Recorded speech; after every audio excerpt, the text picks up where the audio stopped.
Good morning, sir. I'm Priyam from the Middlesex University, Dubai. I will be speaking as the senior respondent, and my co-counsel Hassan Ali will be speaking as the junior respondent.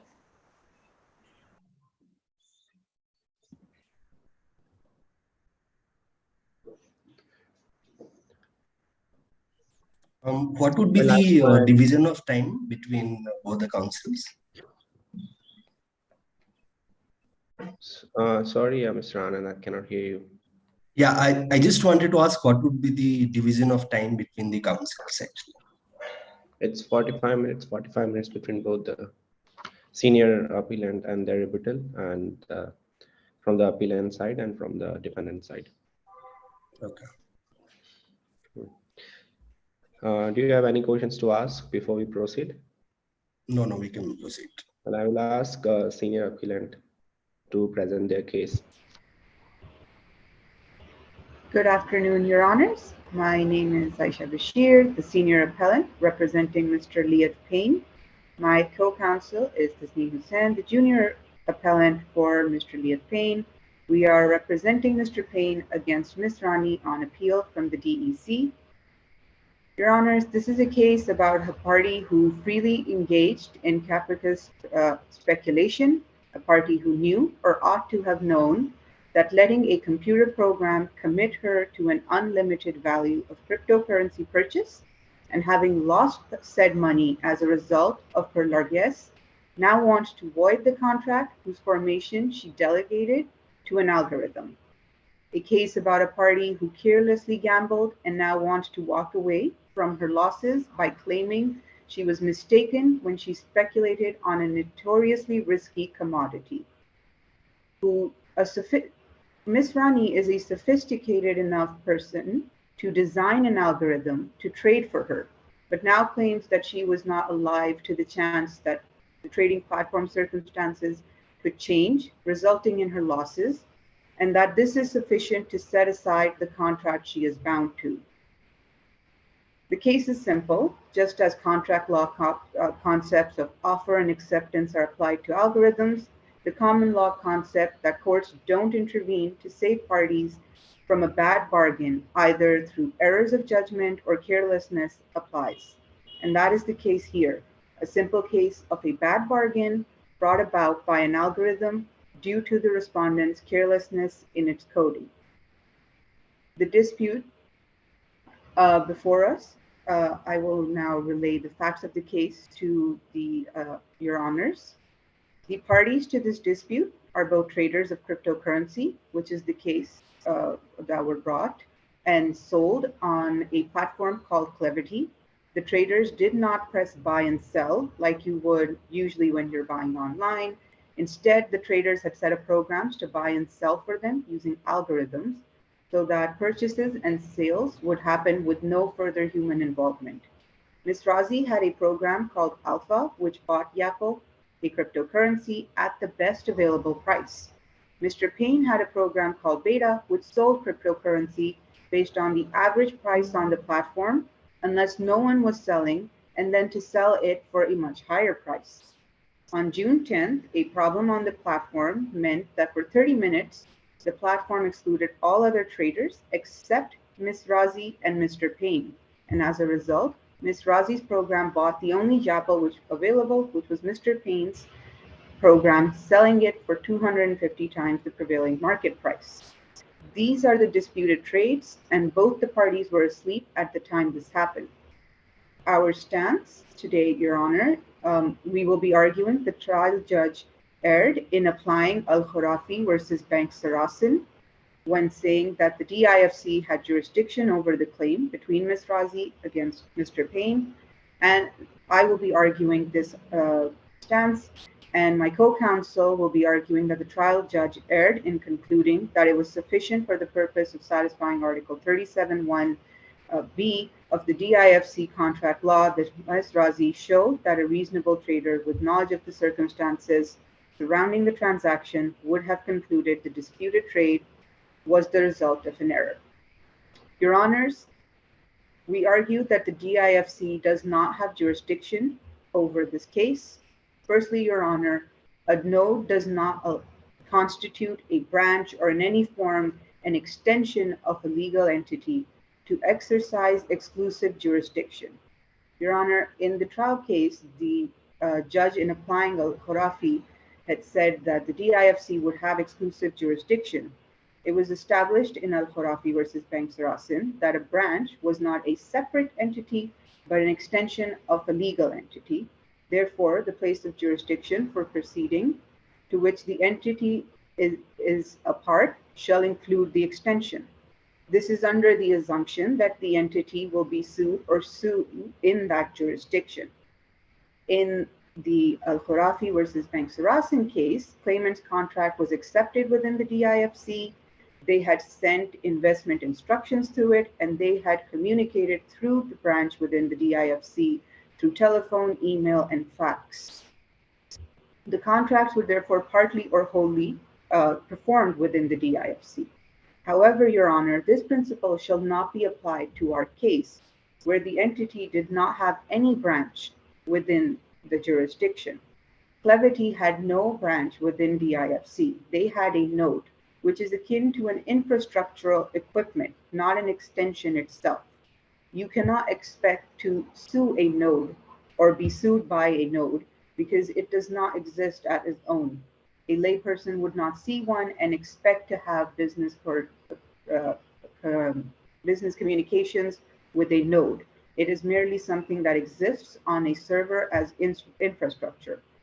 Furthermore, Your Honor, in Sarasin, Bank Sarasin versus Al-Khurafi, they had said that the incident must take place even partly on the in the particular branch and further the transaction or the incident that laid in action a particular commercial activity per se within the DIFC for the DIFC to have exclusive jurisdiction.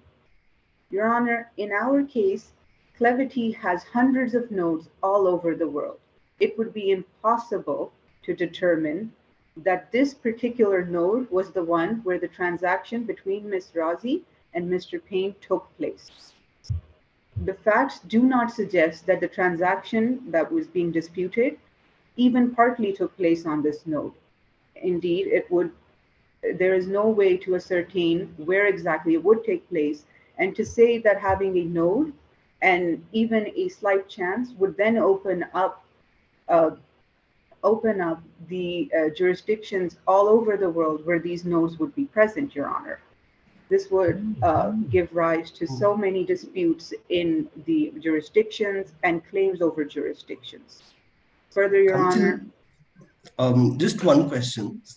So we are discussing about nodes validating, and you are trying to suggest that a node is nothing more than, say, a piece of infrastructure, right? But in case of blockchain, and especially a public blockchain like in our case, every node actually participates in the decision making. So there is a strong argument to suggest that every place where the node is, that a part of the whole transaction is being processed. Also, if I agree to your argument that this will create a Pandora's box where every state or every country might claim jurisdiction, we also need to understand the other side of it. And that would be that every node will say, I'm just one of the hundreds or thousands, and therefore no court will have jurisdiction. So, yeah. So regarding that, Your Honor, this actually segues well into our second argument, which would be that neither parties were members of the DIFC, but also that in common law, the courts generally have general jurisdiction, but as well, within cryptocurrency, we understand cryptocurrency is a property according to the UK Jurisdiction Task Force legal statement on crypto assets and smart contracts. And in the case of Tulip Trading Limited versus Bitcoin Associations, would you like me to give facts of the case first, or shall I just bring forth the argument, Your Honor? No, I'm aware of the facts. All right. Thank you so much, Your Honor. In that case, I would like to bring forth that in the case of Tulip, it was stated that the residents of the company, at least, or where the main business was happening or where the losses were felt, should be taken into account when deciding the jurisdictions. In our case, Your Honor, neither of the parties were residents within the DIFC, nor was Clevity within the DIFC. If we were to look at jurisdictions, Your Honor, it would be difficult to ascertain with nodes, and there would always be the vagueness. But we could always look at instead the residence of the parties, where the losses are felt, or indeed even where Clevity is based when deciding jurisdiction instead. As part Thank of you. Now, Yeah, you can proceed. well, as senior appellant, in respect of to make a reliance on Al-Khurafi case, if I can relate it to it, for any of the platform, online platform, which has been subscribed by any of the parties, there is a standard agreement that they are going to accept when they are subscribing any of the online platform. There is a presence of node in DIFC also. So both the parties signed a online agreement, that is while subscribing that platform, you can call it either non-disclosure or agreeing to the services agreement, something like that. And there is a node in DIFC. Isn't it, this gives a relation to practices that is happening in the IFC?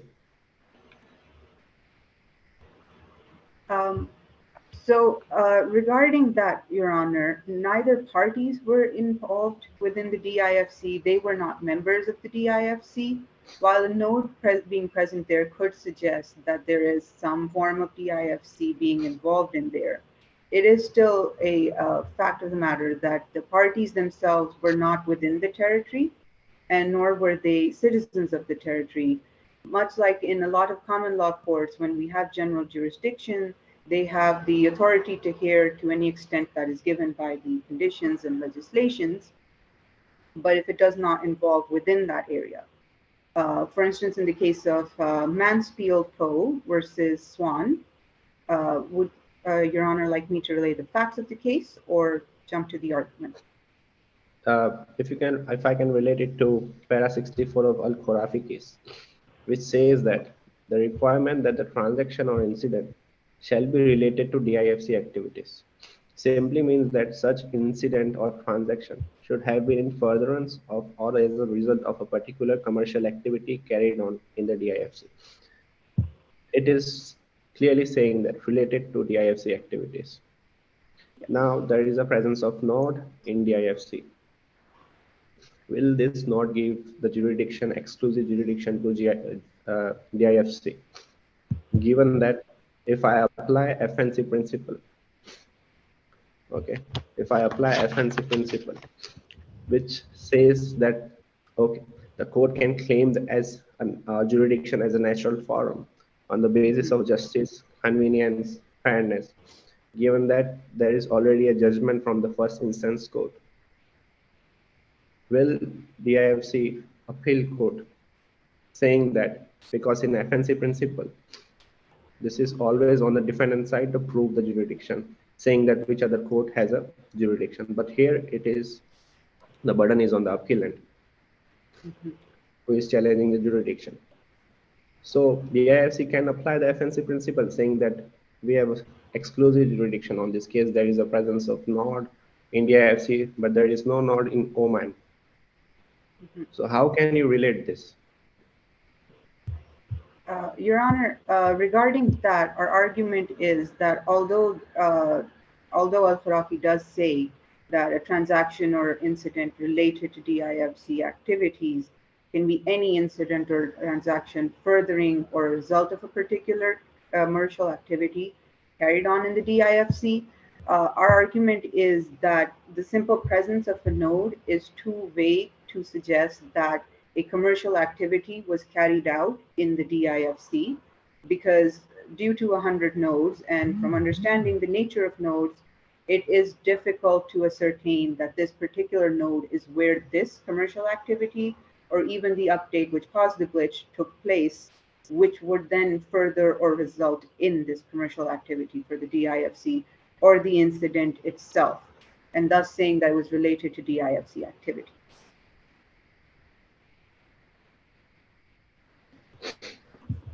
Thank you, Your Honor. You may proceed. Thank you, Your Honor. Yeah. Lastly, we would like to bring forth, we would like to elaborate a bit on the common law court's general jurisdiction. In the case of Mansfield versus Swan, the power to declare the law is known to be jurisdiction, and no claim may proceed without it, even if both parties wish to adopt it. In Mansfield versus Co., the claimants had two offices in Ohio and Michigan and filed an action in Ohio State court seeking to recover damages against defendants' railroad company and another entity for the alleged breaches of a contract regarding construction of a railroad.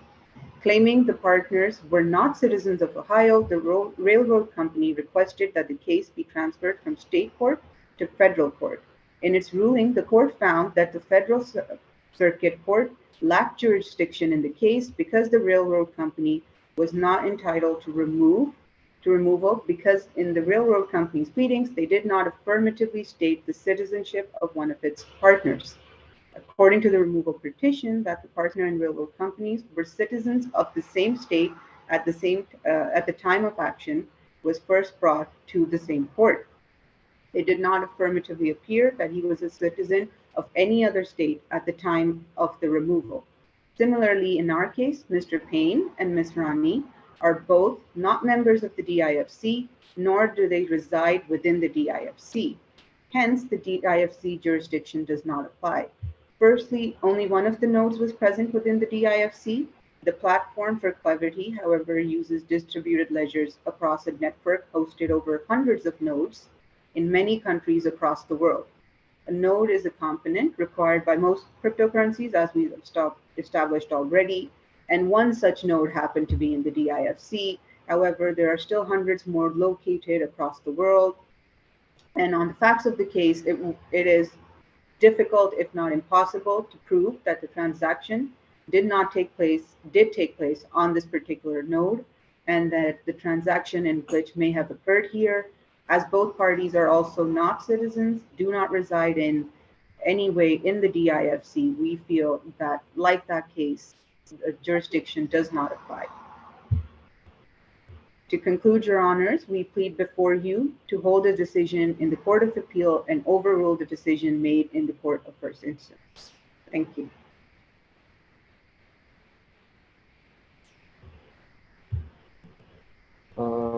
Last my colleague, Purushottam, do you have any No. questions before you go? I will ask senior appellant from the defendant side to proceed.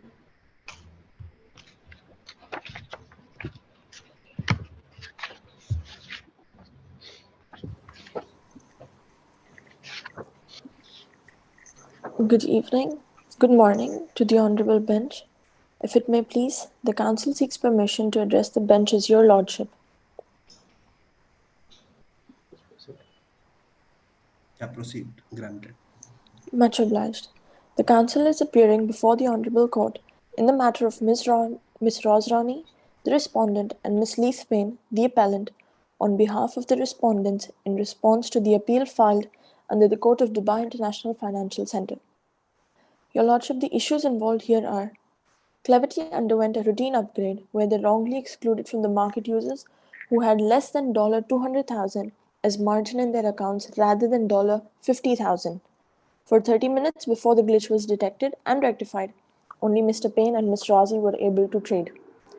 Now at this point, Beta automatically offered to sell Yapple at a price 250 times higher than normal price, and the disputed trade was conducted.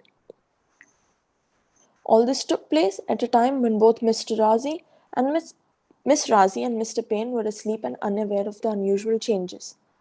The Council seeks permission to proceed with the pleadings. Please proceed. Your Lordship, according to our first ground, as stated in Article 5A, under section of 1B of the Judicial Authority Law, it clearly shows that DIFC Court had jurisdiction over the claim by Ms. Razi against Mr. Payne. Even though the alleged accused is out of the country, both of the parties selected the DIFC jurisdiction in their original contract. So DIFC courts can take steps to litigate Mr. Payne's home country, which is Oman, and charge him for money laundering as per federal law number 4 of 2002 on the incrimination of money laundering under Article 2F, which states, whoever undertakes intentionally or assists in any crimes of fraud and breach of trust and related acts. Now, when I say money laundering, what I mean is every act involving money transfer, transport, and deposit, or the concealment of the nature of the returned funds. How I would like this to be used as a ground is when Mr. Leith Payne knew the facts as he was aware of them, he tried to conceal them, and he tried to disagree with the fact that the money could have easily been returned back. I would like my co-counsel, Mr. Hassan Ali, to continue.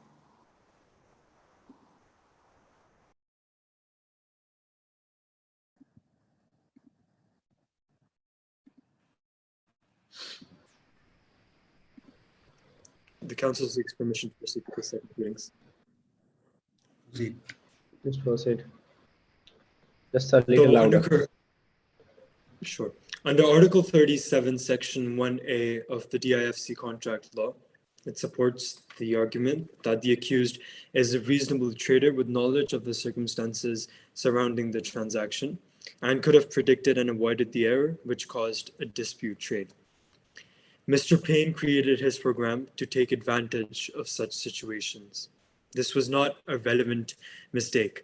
Payne took advantage and thus intentionally stole my client's intellectual property. DIFC court may put the IP ownership of Payne in question as per the intellectual property law, DIFC law number 4 of 2019. As per Article 67 under this law, my client, Ms. Razi, who is a victim of a violation of this law, is now exercising her right to resort to court to seek injunctions and damages, and in assessing the damages for infringement. The court may take into consideration loss, including future loss established with a reasonable degree of certainty, the value of the subject intellectual property right infringed, and the loss of opportunity in proportion to the probability of that opportunity's occurrence. In accordance with Article 68, Section 2 of the DIFC Intellectual Property Law, the DIFC court shall issue injunction orders and award damages resulting from the violation. In fact, Mr. Payne should face a hefty administrative penalty of $250,000 US. It was a pleasure arguing before the court.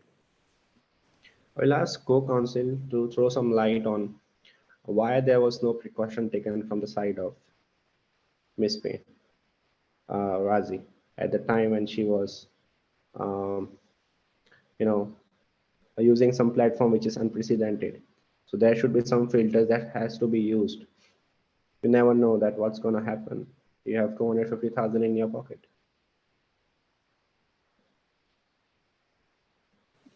For that, we could argue that our client was not as experienced as Payne, and she did have pure intentions while she was designing her program. She was just there to buy and sell, and that's about it. Because best possible price can be anything. And also, sir, I would like to back this up that here glitches cannot be foreseen. It's a very unforeseeable event. We cannot predict when glitches like this happen. And when Ms. Rosrani came to know, she requested for a refund, which Ms. Leith Payne did not agree to, which could have clearly been done. Counsel, what is the basis to argue that there was some wrong intent on the side of, Mr. Payne? How do you show intent in this case? I think intent would rather be depicted with Payne's prior knowledge when he did create this program. First of all, we can argue that he was, again, as aforementioned, a trader with reasonable knowledge and experience. And considering that, every trader knows that such foreseeable events can happen, obviously, and such glitches can happen as well. And they do need to take precaution. Considering this and considering that Payne would know about it, he still continued with creating a program of such nature, which would cause a dispute trade at the end. Can you please read the Moot problem, para 3, where the description of beta is prescribed there? What exactly does beta do? Can you explain that for me?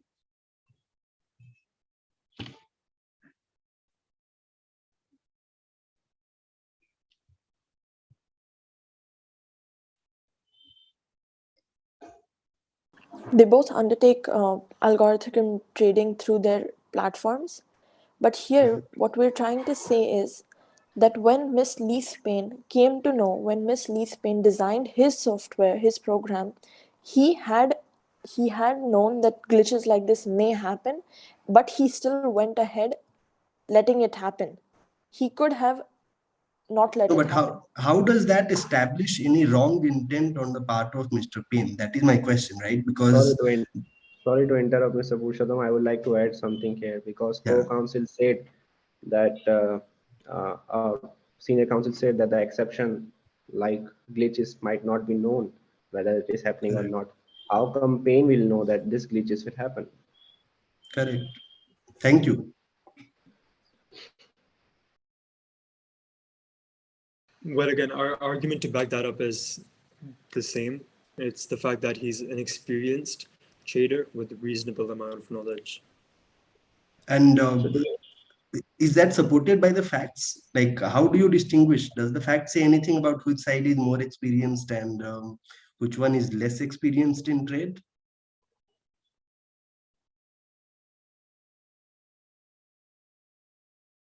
For reference, we could actually use Article 37, Section 1A of the DIFC contract law, which does support the argument that the accused was a reasonable trader with knowledge of the circumstances surrounding the transaction.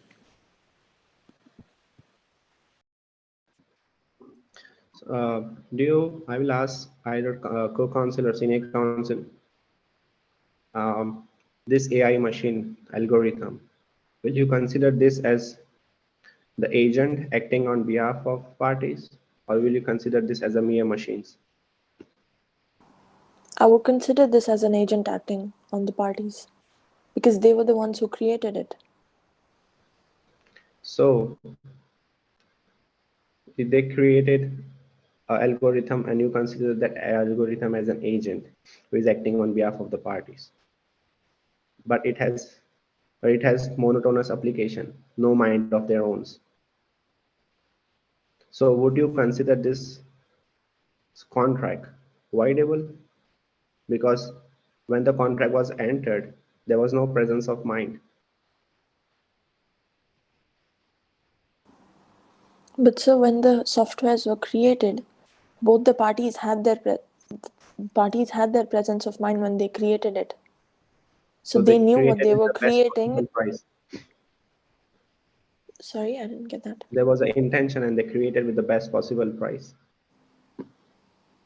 Yes, they did create it, but when Miss Leith-Payne created his software, he could have prevented these trades from happening. He could have prevented it when he knew that if he knew. Because Payne's algorithm worked in the same way that Ms. Raj's algorithm is working. At that time, parties were not aware that this transaction is going to close from the side of AI. So how come the intention comes into play? Because the intention completes at the time when they utilize or they use the algorithm in a way to buy something, and thereafter there was no intention. It was just only algorithms. It was just only AI who is completing the contract. It was that, but once Miss Leith-Payne knew that the glitch happened and such things happen, he disagreed with the fact that it could have been refunded. Okay. So I'll ask defendant co-counsel if you want to add in something, or senior counsel if you want to proceed with your another ground. Defendant side. No, sir, we're good, thank you. So I will move to senior appellant from the appellant side. If do you have any other rebuttal against the presented? Can I ask senior appellant from the? Yes, Your Honor. Can you hear me? Do you have any grounds to present in as a rebuttal Your against the Honor, submission of the defendant? our rebuttal regarding mistake will be done by my co-counsel during her arguments. We would, however, like to state that the points regarding intellectual property and money laundering are baseless and also not the arguments of appeal at this current case. Thank you. Do you have any grounds to support this? Regarding the intellectual property, Your Honor, from the facts of the case, neither party owns YAPO. Therefore, there was nothing regarding intellectual property being stolen, as neither party owns the intellectual property of YAPO. And our client did not participate in money laundering, as this was a transaction. And if we counted every transaction as money laundering, then anyone purchasing anything from Amazon would be taking part in money laundering all of a sudden. Thank you, Your Honor.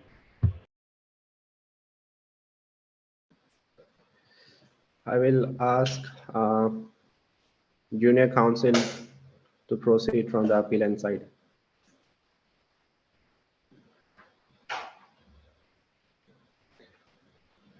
Mr. Parshottam, I will ask Judge Parshottam, do you have any points to add in? No, not right now. I think we can proceed. Yeah.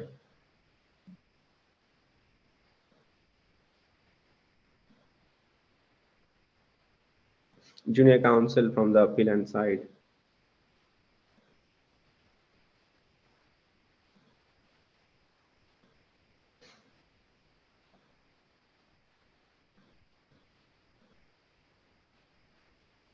No, we cannot hear you.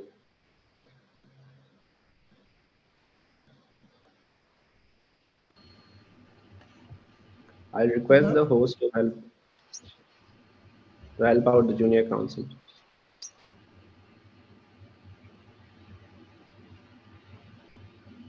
Hello, can you hear me? Yes,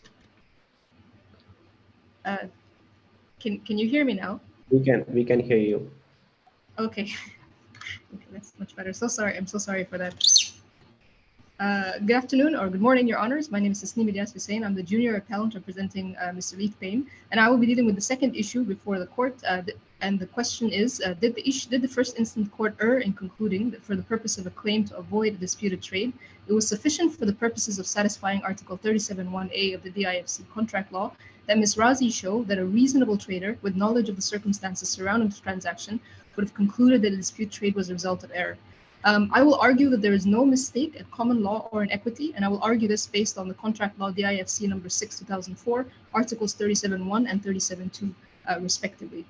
The first thing that I would like to analyze is Article 37(1) with regards to relevant mistake. A party may only avoid a contract for mistake if, when the contract was concluded, the mistake was of such importance that a reasonable person in the same situation as the party would have not concluded that it was all a true state of affairs.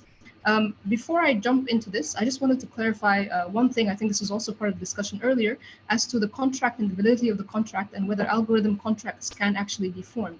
And I would like to refer to the Coin case. If we look at paragraph 97, the majority opinion found that a contract formation took place when an offer was made by one algorithm and accepted by the other, and that the parties agreed to contract using this deterministic algorithm. So we would like to contend in this instance, based on the Coin case as reference, that the parties were content to abide by whatever algorithms within the parameters of the program. So we would like to argue that a meeting of minds existed, and we would like to argue that even if, for example, as you were discussing earlier, that this algorithm was an agent, that we say that this agent was given the authority by Mr. Payne and Ms. Rani to make those decisions on their behalf. So we'd like to say that at first, a contract, we believe that a contract here was formed and was valid, and there was a meeting of the minds between the two algorithms based on the circumstances.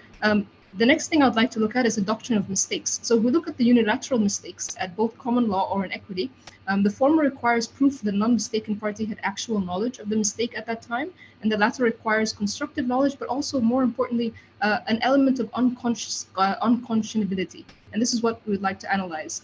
In unilateral mistakes at common law, are the disputed trades void due to the mistake? So we want to say here is unilateral mistakes require that one party that has transacted was operating under a mistake as to a fundamental term of the contract. In order to do this, we must look or take into consideration the state of mind of the parties at that point. And this is from paragraph 105 from the Coin case, that the non-mistaken party must have actual knowledge of the mistaken party's mistake. And actual knowledge here refers to a person having to have known, not just should have known, for example. So in Coin, the court found that independent of and without knowledge of a mistake, there is no basis for one to rely on unilateral mistake at common law to void the trading contacts. And we believe that this applies here, as Mr. Payne had no knowledge of the mistaken belief or the errors by Ms. Razi and the platform Clevity. We say that they were both asleep at that time and there was no knowledge. Then the question becomes, and this was accurately pointed out earlier, is how does this apply to a contract entered into by means of deterministic algorithms? In order for us to navigate this new sort of area in law, we also take a look at the Coin appeal. And the Court of Appeal in Coin also held that the relevant state of mind of the programmer of the algorithm and that the relevant inquiry should be whether when programming that algorithm, the programmer was doing so with actual or constructive knowledge of the fact that the relevant offer would only ever be accepted by a party operating under such a mistake. And our contention here is that that is not true, that there is no evidence to show that that was the intent that behind Mr. Payne. And we are actually going to argue a little bit later that it could have been a genuine transaction given the volatility of the cryptocurrency market, as we all know. And that's why we believe in this instance that the state of mind of that programmer was not to specifically program it to only be accepted by someone operating under a mistake. I will elaborate more on this further, but the second thing that the Court of Appeal held was the relevant time frame. And they said that to assess the knowledge of the programmer from the point of the programming to the point the relative contract was formed. This one I think is relatively simple because in this instance, he was asleep. So there was no way in which he could in any way sort of come up with this scenario. So if we go back initially to the first one, we believe that this could have been an actual scenario in a cryptocurrency world. And I'll talk about this later, but the fact of demand and supply and how those dictate the markets and how people in the cryptocurrency market have been known to buy and sell later, how people in the cryptocurrency have been known to hoard, and that's why there were possibly no other sellers on the market, are all instances that show that this could have been a genuine transaction and that they have to show us why the intent was necessarily to capitalize on people's mistakes. But more importantly, if we look at Article 37.2, a party may not avoid a contract if there was a mistake, and 37.2b, and if that mistake relates to a matter in regard to which the risk of the mistake was assumed and should have been borne by the mistaken party. And we would contend that this is very important here because this is pointing to whether a very important question as to whether this was actually a mistake or this was an assumed risk. There was a lot of discussion earlier about the types of individuals that Ms. Raz Rani and Mr. Payne were. There were lots of inferences that these were maybe individuals who were reasonable traders or had reasonable knowledge. We feel like the fact-based pattern does not specify the extent to which Ms. Rani was innocent and did not know, and that Mr. Payne was the one who was the expert. We believe in all instances, it is fair to believe that if you are going to enter this cryptocurrency market, that and you were able to create algorithms, that both of them had general knowledge or reasonable amount of general knowledge in order for them to develop these programs, and it should have foreseen market developments before entering the market. A reasonable trader would foresee market developments that occur. And given the nature of the program Ms. Razi made, we believe that she could have done a better job while she was programming her code. If we look at the Quinn case, the Quinn's trading software algorithm that was placing orders to buy and sell had 12 different algorithm layers and strategies that they refer to as a strategy chain. We believe that when Ms. Raz Rani decides to have one layer only and says the best price and does not actually make for scenarios in which there would be only one seller, which we believe is a very probable scenario in the cryptocurrency world, especially given that it is prone to certain monopolies, and this could actually be an actual scenario that demand and supply do dictate the market. We believe that she should have been aware of that, and this is something that she should have taken into account. Also, if you look at the nature of the bullish market, I believe that our opponents are trying to characterize Ms. Raz Rani as a simple woman who was abused by the system. We're not here to say that she was not a simple woman who was abused by the system. We're here to say that when you enter a market like cryptocurrency, which is considered a highly, and cryptocurrency is considered a highly volatile asset subject to unpredictable fluctuations in price. And even financial experts typically advise against investing more money in cryptocurrency than you're willing to potentially use. We're talking about a bullish market where buyers are optimistic about price rises. Yes, I would like to interrupt you here for a second. I would like to ask that you said there should be reasonable grounds, a reasonable amount of knowledge. So, was Mr. Payne reasonable buying or selling something more than 250 times higher than the market price? So we believe that even though to a layman like us, this seems like something that is improbable, it is not something that is improbable. In the coin case, it was the exact same scenario. It was sold at 250. Ethereum was also sold at 250 times the price. Isn't it? It should be objective rather than subjective.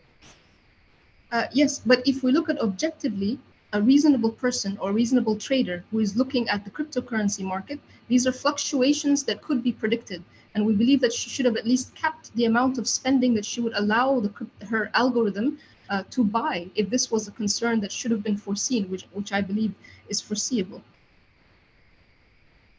Is an exception like glitches are foreseeable? To a certain degree, with results to glitches may not be as foreseeable, although we believe that like if you are an expert in the trade industry, you should, but we believe that monopolies are foreseeable. Single sellers in a bullish market are foreseeable. Price hikes in cryptocurrency are foreseeable, and these are things that she could have taken into account to cap the prices or to cap the amount that her algorithm strategy would buy at. Counsel, I just have one question regarding the language that is used in 37.1, and it refers to had the trade been concluded if the true state of affairs were known. In my understanding, the true state of affairs here would also include the fact that there was some glitch, right, which caused most of the people to be out. And because of that, there were just two parties, the appellant and the respondents, which were able to trade. So do you think that the fact that there was a glitch is something that would get included in the definition of true state of affairs for Article 37.1? But the true state of affairs, as we understand it, is when the two algorithms came to make a decision or came to make the contract, they both had specific instructions on what to do in certain situations. And in that specific situation, her algorithm was programmed only to select the best possible price at that point in time, without taking into account how many traders were available on the platform at that point in time. So I feel like regardless of a glitch, her program would have still, even if there was only one seller, bought at that price. Okay, for a second, let's assume that the transactions were not being concluded by bots. Okay, assume that these two individuals were sitting there. Even in that case, the problem is that the true state of affairs, in my understanding, will include the fact that there was a glitch. If the parties concluded the agreement, even if they were individually sitting and doing it, and then subsequently they would get to know that there was some glitch because of which there was no one else available, I think that itself should be construed as a mistake, because neither of the parties knew that there is some glitch and that has created a different kind of market condition. So this is very similar again to what happened in the coin case, and still BC2C was B2C2 was still able to convince the court that this is an instance where the market is going to how the market plays out, or how the free market plays out, will occur, and it's not up to the courts to decide what is a good decision that is being made by these two individuals. Whatever decision that they make should be based on their abilities as traders. So the courts felt that they should leave this up to the traders in those instances on what kind of decisions and what kind of risks that they choose to make. And even though there was also a glitch in the coin case, the court still held that in that situation, that these individuals, when entering the trading field and when entering that play field, could not be protected by courts, and that they should be making those decisions. Okay, and just last question, do you think there was also some mistake on the part of Mr. Payne? So in this instance, we feel like Mr. Payne in this instance was, and I would like to, if you would allow me, have a quote. I have a quote here from the coin case that we feel is very important. In page 22, paragraph 43, the judge held that there was no impropriety in conduct, even if opportunistic, and it's not sinister. So what this means is that the court was trying to make a clear distinction between someone who was being opportunistic and someone who was being sinister, and someone who was trying to have effective trade and someone who had evil intentions. And in this instance, we feel that it would be very difficult here to say that he was mistaken, or it would be very difficult here to say that he had ill intentions, when the point of the market is to try and to make profit. Thank you. You may proceed. Okay. Great. Thank you very much. So I would just like to wrap up the first argument about how in this case, we think that this is an assumed risk and it wasn't a mistake on behalf of Ms. Rani. And most importantly, would also, and therefore Article 37.2 stands, and the party may not avoid the contract if the mistake is related to a risk that could have been assumed. The second thing that we would like to argue is, if we understand that mistakes are also in equity, not just common law, and we understand that an argument could be made as to how this could be perceived as a mistake in equity on behalf of Ms. Rani. But even in this instance, we'd like to contend, and I think I already alluded to this a little earlier, is that you have to show that there is some unconscionable conduct in relation to that mistake and some form of sinister intent in order for someone to be granted relief under mistakes in equity. And in this instance, we feel that there was no impropriety here. We can say that given the volatility of cryptocurrencies, his intention was to profit, not necessarily just to, for example, take advantage of mistakes. And we believe that in the event that where no one else was selling and some buyers will be willing to pay at an inflated price to secure the currency, is basic economics of demand and supply, and we don't think that this is evidence of his negative intent or sinister intents. And the seller, in our case, that's why we believe in this instance that should not be held against the seller of our case. And so in this instance, just to wrap it up, we believe that even if, for example, Ms. Rani was trying to say that this was a mistake in equity, we believe that it should not stand in this instance, and Mr. Payne still had every right to engage in meaningful legal business in dealing with cryptocurrencies. Thank you very much. Thank you. Just to ask last question before moving forward. You make a reliance on the case Queenie, which says that, it is not up to the interpretation of the code. Now, if I go to the unit right principles of good faith and fair dealing, so we can apply unit right principle here, saying that Razi purchased something more than 250 times higher than the market price, which is exceptional. And if known, she would have not purchased.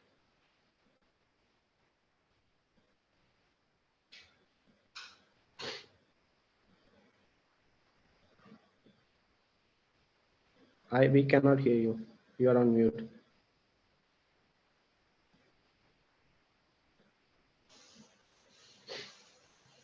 So sorry.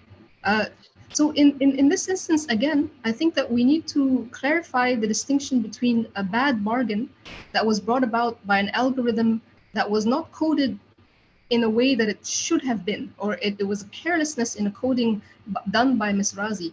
And I believe that even though we feel for her, in this instance, I don't feel that courts are there to intervene to save parties from bad bargains through errors of their judgment. And this is what we feel is the case here.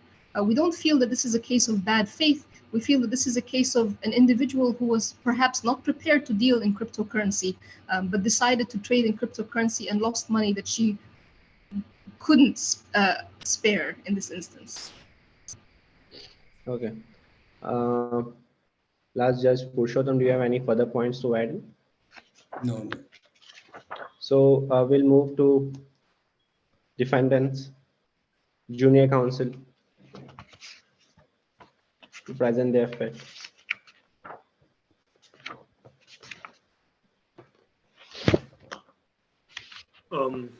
Your Honors, sorry, let me just turn my camera on. Your Honors, Ms.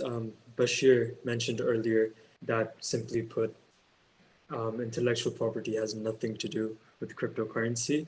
But I'm sure your lordships would agree that, considering the absence of laws and regulations at the moment, it can be said that cryptocurrency also requires intellectual property protection, since the market for cryptocurrency and non-fungible tokens, or NFTs, is in billions and is growing with each passing day.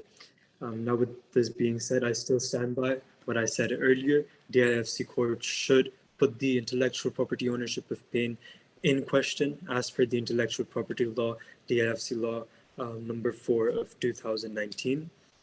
Apart from this, under Article 67 of this law, my client, Ms. Razi, is a victim of violation of this law, and she is just exercising her right to resort to court and to seek injunctions and damages, and in assessing the damages for infringement.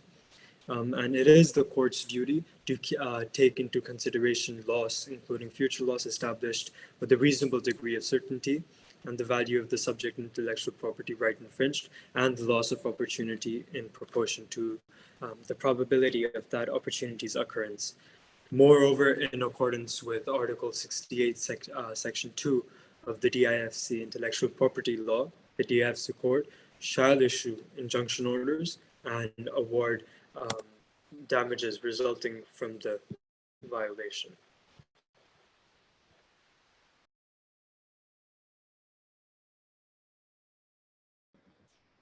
Okay, do you have any further points to add in? Senior counsel from the defendant side? Your Honor, I would also like to stick to my case, and I would once again say that money laundering is totally applicable here because, again, as it says in the definition, money laundering is also the concealment of facts and returned funds, which Mr. Payne tried to do.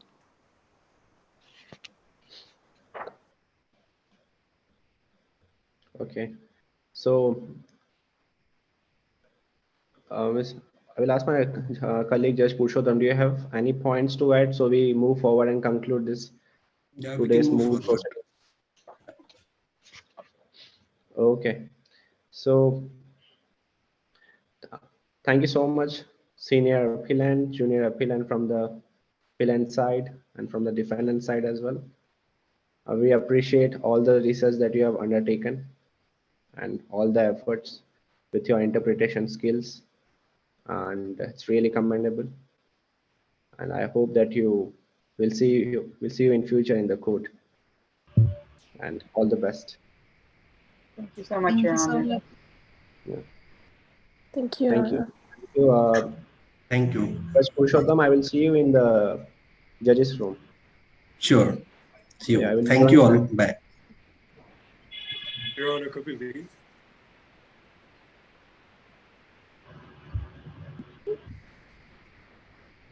Hassan, you were trying to say something? Sorry, I just asked if we could leave. Yeah, sure. Thank you so much.